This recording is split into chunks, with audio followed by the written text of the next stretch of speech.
Station, this is Houston. Are you ready for the event? We are ready for the event. National Public Radio, this is Houston. Please call station for a voice check. Station, this is National Public Radio. How do you hear me? We hear you loud and clear. Welcome aboard the International Space Station. Thank you so much. This is Melissa Block with All Things Considered. And do we have Cady Coleman there? She is here, as well as Paolo Nespoli. Fantastic. And Scott Kelly, that must be you. Yes, it is.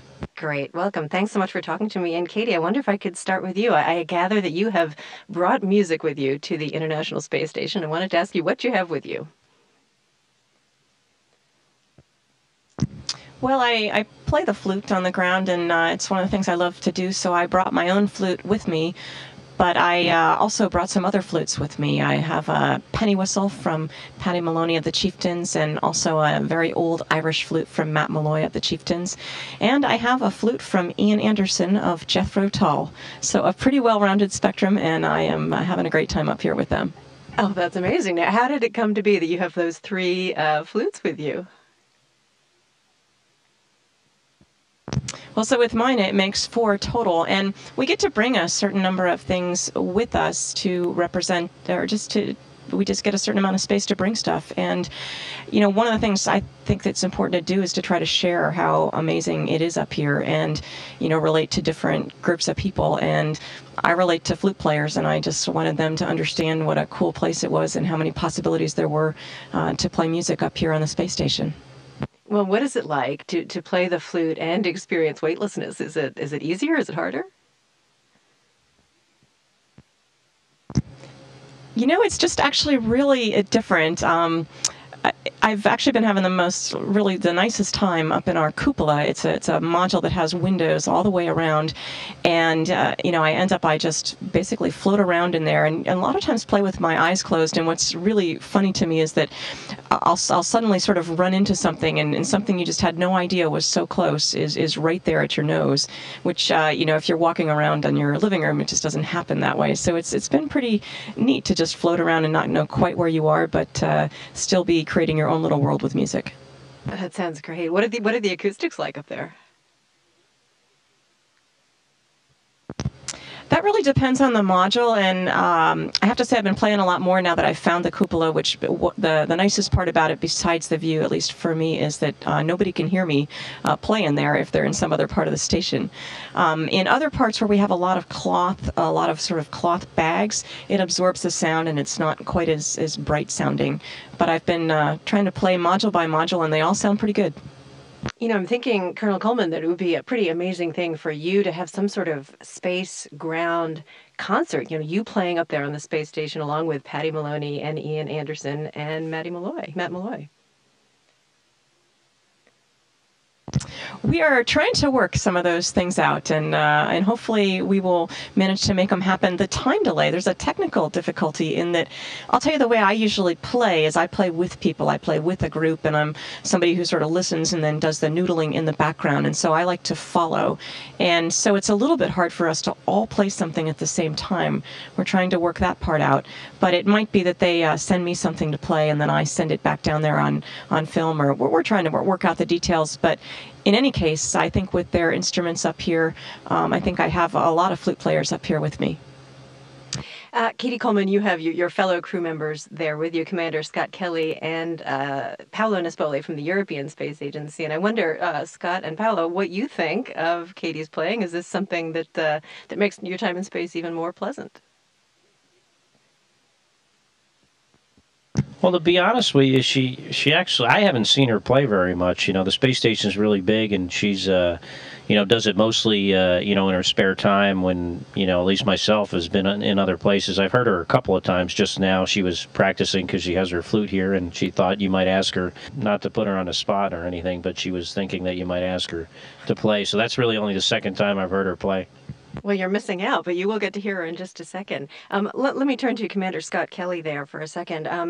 Commander Kelly, you are the brother-in-law of Congresswoman Gabrielle Giffords, and I imagine it's been especially hard to be there on the International Space Station and unable to be with your brother, Mark Kelly, and the Congresswoman during this time as she's recovering?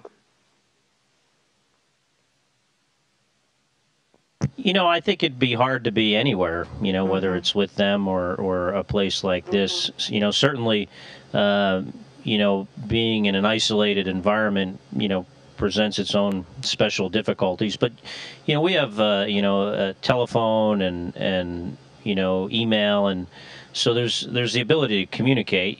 Certainly I'd prefer to be, able to support my brother and Gabby, certainly, and my kids and other friends and family in person. But, I understand this is my place and I have a job to do, so I'm getting along fine. Do you think that you have, in any way, some different perspective following all of this from where you are, 200 miles above the Earth? Well, if you would have asked me that right when this happened, I probably would have said yes, because, the immediate reaction after something like this, you have varying emotions, but one of them is certainly anger. You're very angry that something like this happened to one of your family members. But I think, now after time has passed, I would say, probably not. Certainly, my life up here has changed since the accident. So I guess in some ways, maybe my perspective on things has changed because, where I used to in my spare time, spend time looking out the window and taking pictures of the Earth. Now I spend more of my spare time on the telephone and with email and following the news than I did before this tragedy. Yes. Well, I know, Cady Coleman, you have your flute. I'm not sure which flute you have there with you, but you have a flute with you. Why don't you tell us which one it is? And I wonder if you would play us out with a song.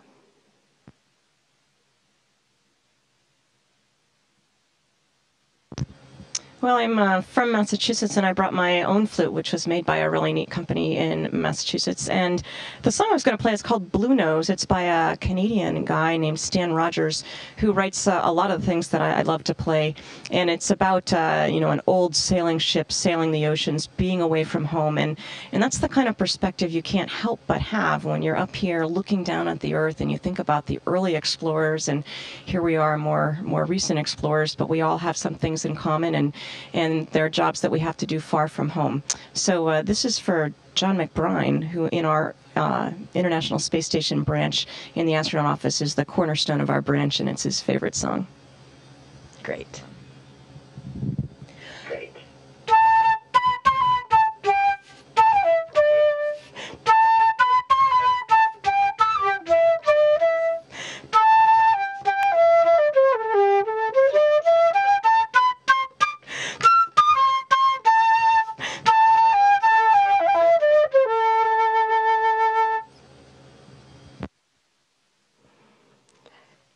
Cady Coleman, a little flute music from space. Thank you so much.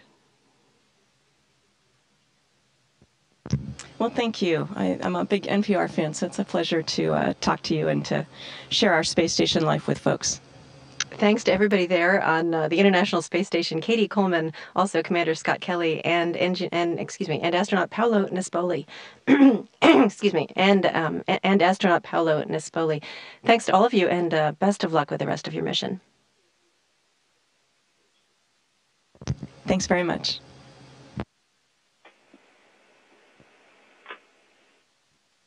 Station, this is Houston ACR. That concludes the NPR radio portion of the event. Please stand by for a voice check from KHOU-TV. Station, this is KHOU-TV. How do you hear me?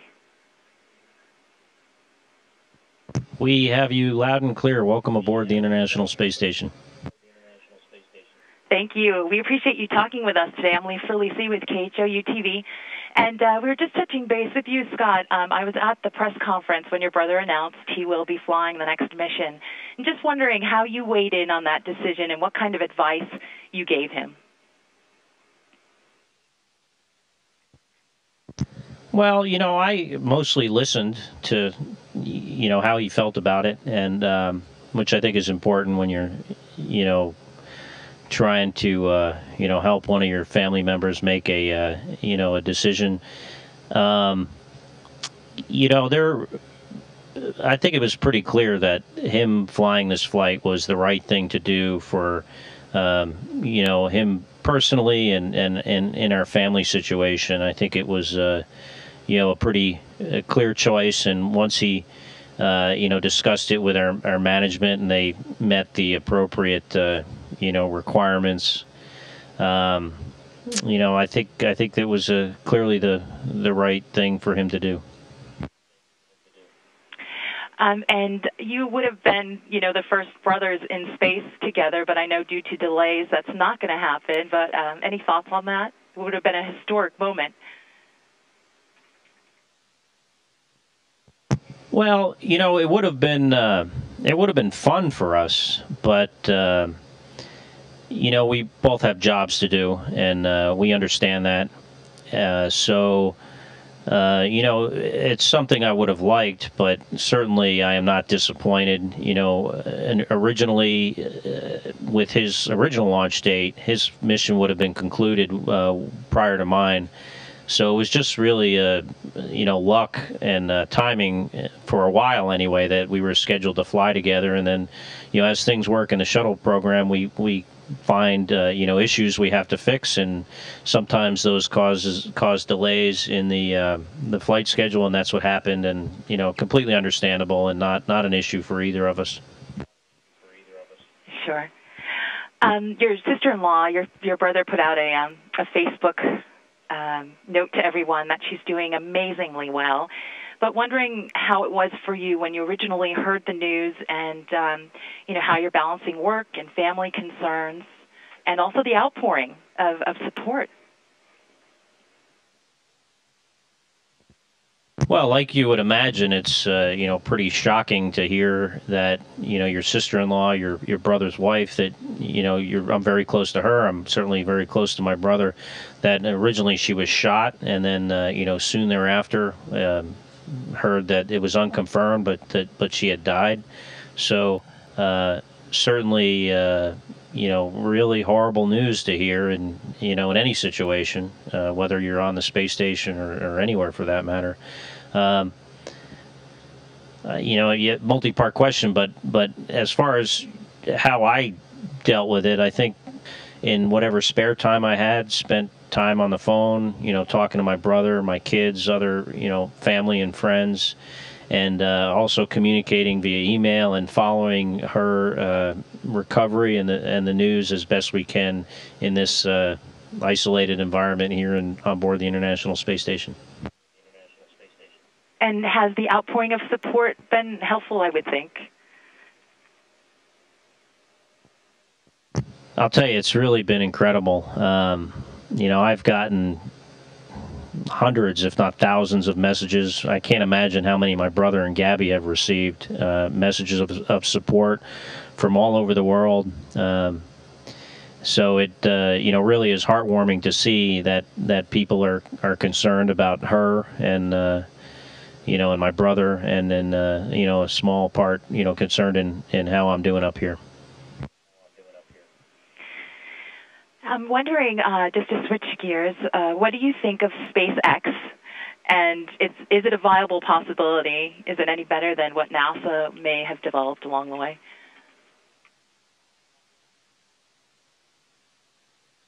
Oh, I think it's great, that they've been able to achieve something that only governments have done, and just a few governments have done previously. It's an incredible achievement that they need to be very proud of.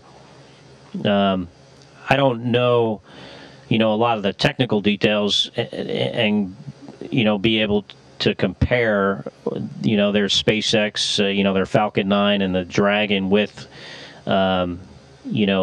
NASA's, what would have been the, NASA version of that with the Constellation program. But, I think, like I said, I think they should be very proud of themselves. And I think, it is definitely a viable program. So I'm excited to see, how far they get and watch them along the way. And how are the experiments and all the different things you're doing going on the space station? Is there anything interesting that you could talk about in your work that you're all doing up there? You know, it's incredibly interesting and exciting. The space station is an absolutely amazing place. It is one of the great achievements of mankind, in my opinion. Probably, the hardest, most difficult engineering accomplishment that anyone has ever done. We have 130 different science experiments operating on board at any given time. Right now, we're very busy with visiting cargo vehicles, kind of preparing for when the shuttle finally stops flying. We have a shuttle flight, ULF-5, coming in a couple of weeks. So, between doing the science we're doing and preparing for all these vehicles, we're staying very busy. In my opinion, this whole program is one large science experiment, how to keep people alive and systems operating for long periods of time in an isolated environment. So when the time comes, when we decide to go, back to the moon, onto Mars, or other destinations, we have the knowledge and the engineering capability to do that. So it's really a critical program, and I'm very proud to be a part of it. Yeah, it's quite extraordinary work that you're all doing.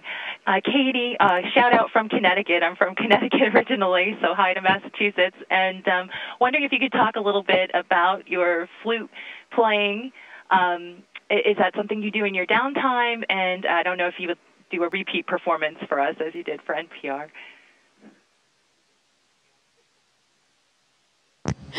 I love to play mostly with people. That's the biggest difference. Down on the Earth, I almost always play with friends and groups, and they're playing something and I play something in the background, and it's something I do in my spare time. I probably won't change day jobs too soon, and so doing it up here alone is a little bit different. But what I've done is brought actually their music with me, and so I play their music in the background and play along, and just I think up here in it's a big place, and yet there's 6 of us that are here all the time, and one of the ways that you get along is just to be able to create your own world and have a place that you can go to, and for me that's by playing music, and so it's been really nice to play up here. Would you also be able to play us out? I don't know if that's convenient or not. Sure. Thank you to you all. I appreciate it. Oh, it's our pleasure.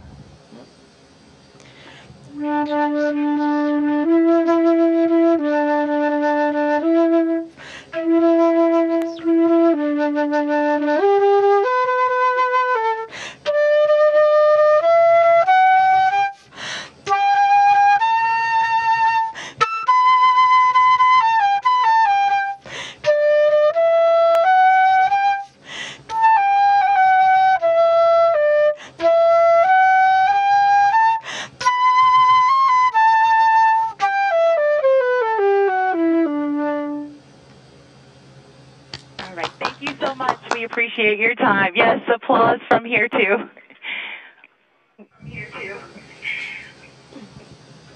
Oh, you're very welcome. Thanks for joining us today. Station, this is Houston at ACR. That concludes the event. Thank you. Thank you, National Public Radio and KHOU-TV station. We are now resuming operational audio communications.